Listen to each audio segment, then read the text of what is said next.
Can you see me okay on this thing here? Yeah. Is it still recording? Yes.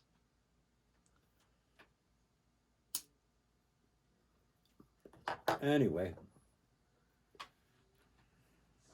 we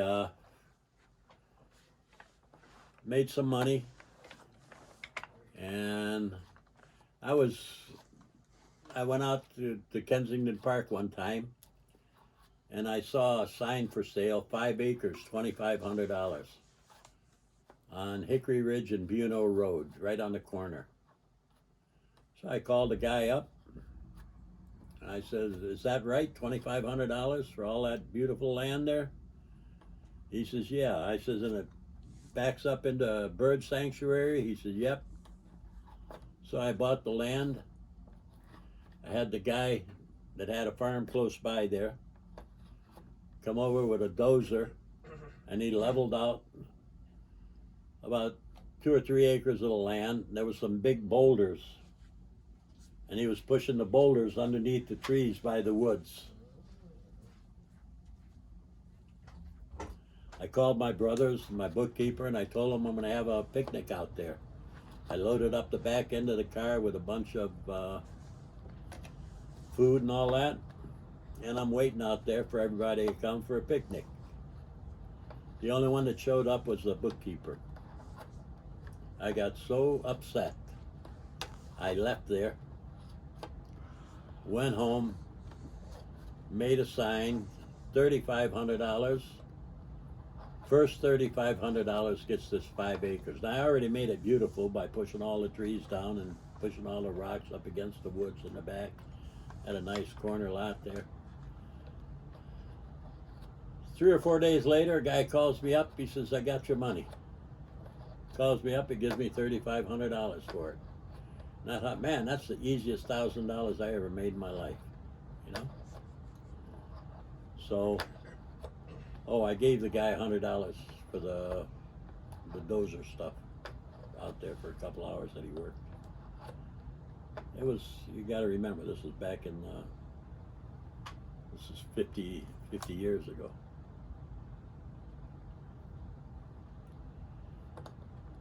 Then, what happened? Oh, the restaurants were doing good.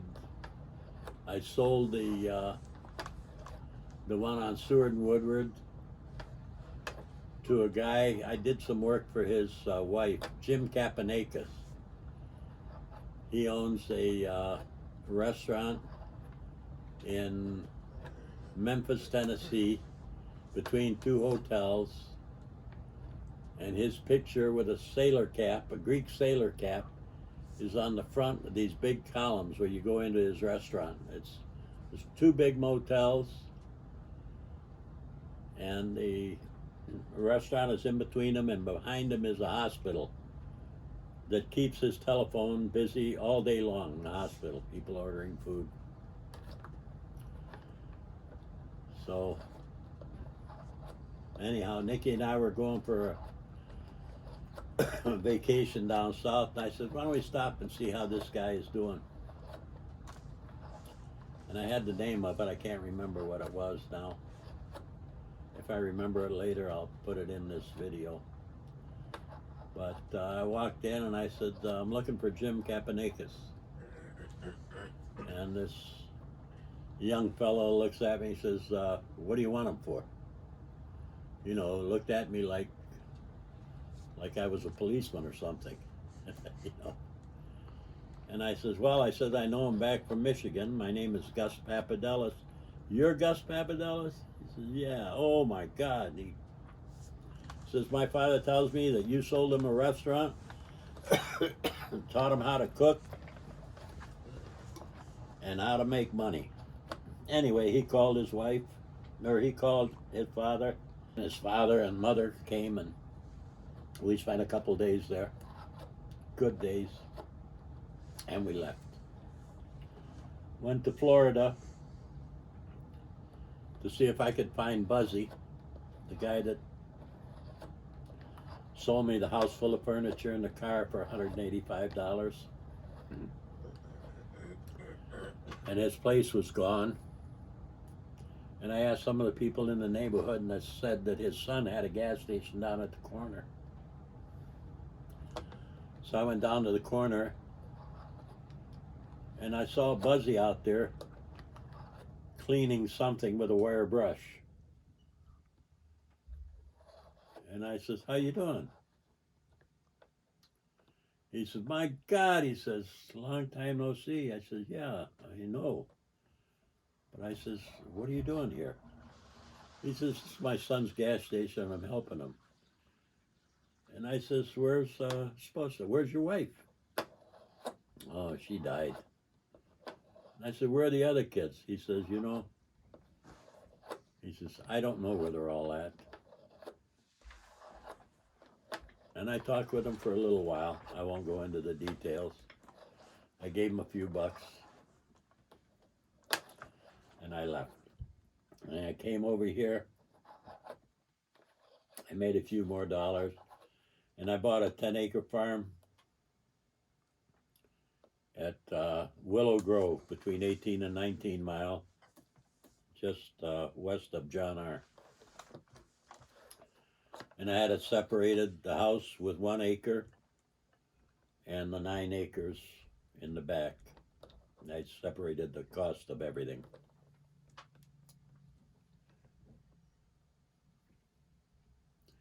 Nikki loved it. The house was like brand new. I rented the house on Danbury to some Arab people. They stayed there 12 years. They rented for me. And I told them, I said, "You could have bought this house. I've been telling you to buy this house since you came in and rented it. You could have had it paid for now." They said, "That's okay. We like everything the way it is." So I'm in the house for about a year. My father was living with me, and he's digging a yard outside. He's digging a garden. And he says to me in the spring, he says, he says, "I'm going to plant the garden." He says, "But I don't think I'm going to eat any food out of it." I said, "You're going to be all right, Dad." Anyway, I'm there for about a year, and Joel Garrett, Ladd's Realty, he's the guy that sold me the farm and the 10 acres. He says, he says, "You're pretty handy." He says, "I got a house on John R., 16 and a half. It's been abandoned for 3 or 4 years. He says, you want to take a look at it?" So I came here and I looked at this house. The house is half the size as it is now, because I added a 16 by 32 living room in the front. I added a 3-car garage in the back. I had it bricked outside, some of it. And I put 3 bedrooms and an extra bathroom upstairs here.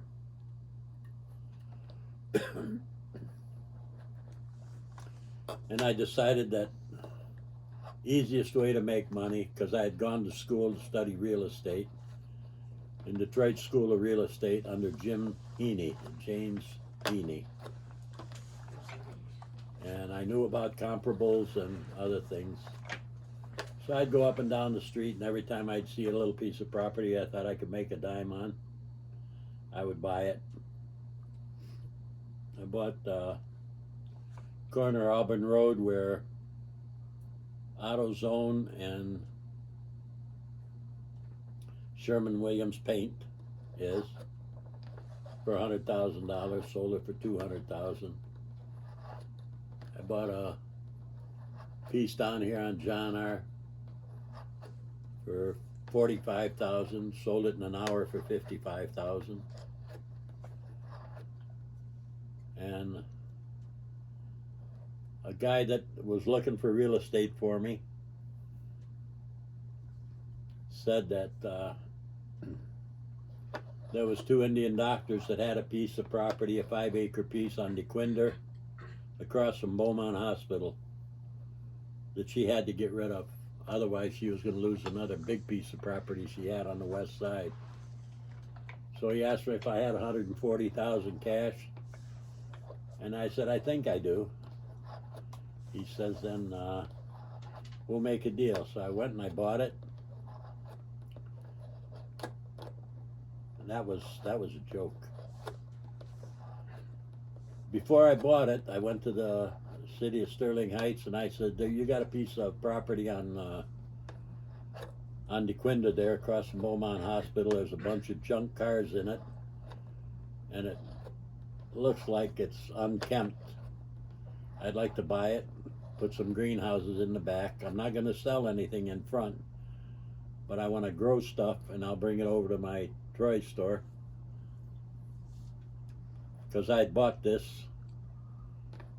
and a couple of years later, the lady next door died, and I bought the property next door. Well, to make a long story short, her brother died next door to me here, and I bought that couple acres. And here, just about a year ago, the other brother, that was 2 doors down, died, and I bought his property. So now I got all 5 of these houses, well, 4 of them, because I gave the one lot to Mark. But anyhow, the property on DeQuinta. I bought the property on DeQuinta. I rented it out to my nephew, Albert. Albert's a mechanic. Albert and his wife and kids moved into it. They lived in there and they paid me rent. And I kept getting these calls from Sterling Heights that I was burning wood in the back of my property, which I wasn't. Mohawk Tree Service was next door and he was burning wood. He had a big 30-foot can. He was burning wood in a can, and he was the one that was creating the smell that they were getting in the air conditioning in the hospital. So anyway, they danced me around, put me in court, wanted me to move out, told me I had to put my underground wiring in tubes. Cost me $3,500, but I already had underground wire in the ground and it worked fine. The water was no good there, so I kept buying cans of water. I had a 2,000 and a 3,000 gallon tank. I would buy water, guy would come with a truck and fill them up. So anyhow, the city is going to give me trouble. Oh, when I went to tell the building department that I was going to grow plants in the back and bring them over here and sell them, guy says, yeah, no problem. You're going to clean up the property? I said, yes, sir, I am. So I wrote a letter to my effect, to what we had agreed on, and they stamped it and signed it and put it in my file. So I'm ready to go to court. And I'm ready to go to court on Monday. On Friday, 11 o'clock, I called the city attorney, and I says, you know what?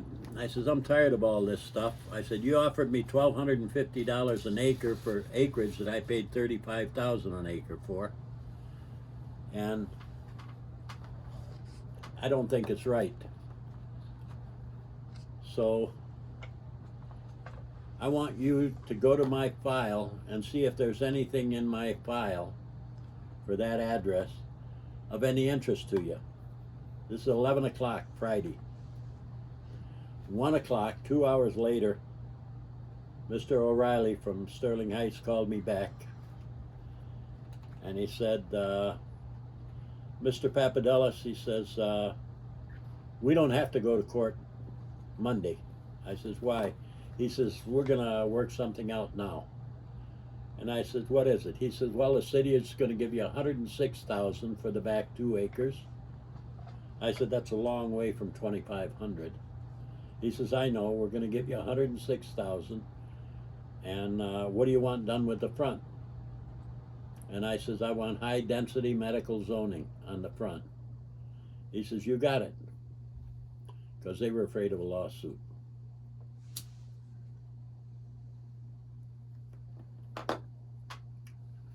So I called my attorney. I said, Mr. Ladensack, you don't have to come to court Monday. I've already worked it out with the city.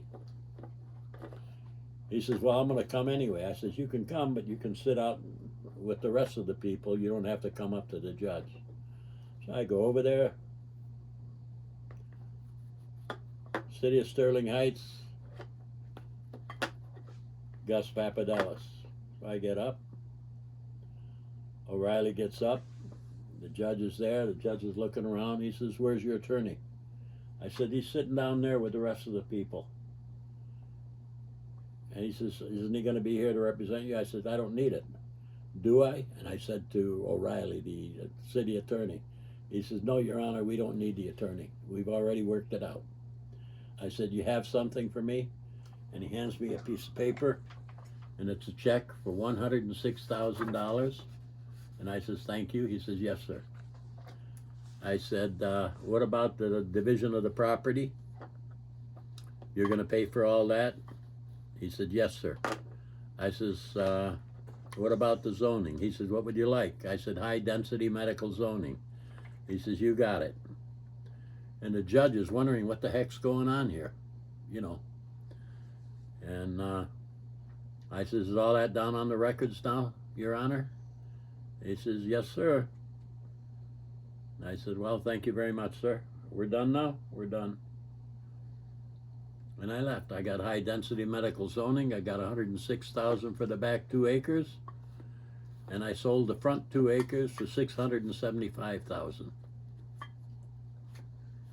I made $600,000 profit in a couple of years.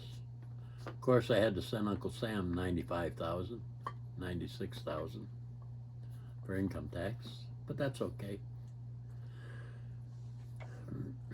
The one up here on Auburn and John R., there was an old restaurant on the Auburn side. It had a roof about this high, sticking out, about 12 feet, sticking out over it.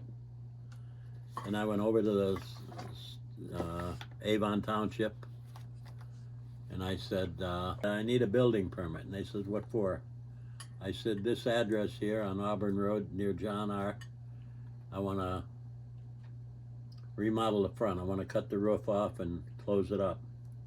He says, oh, he says, I can't do that. And I says, why? He says, it's non-conforming use. I said, oh, okay.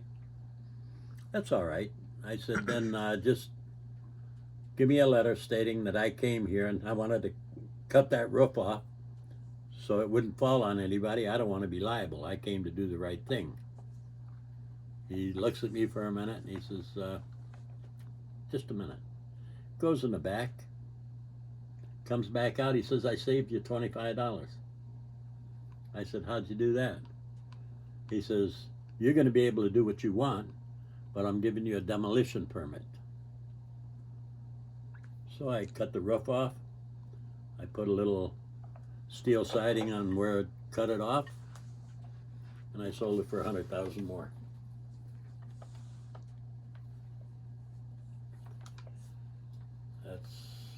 That's another one.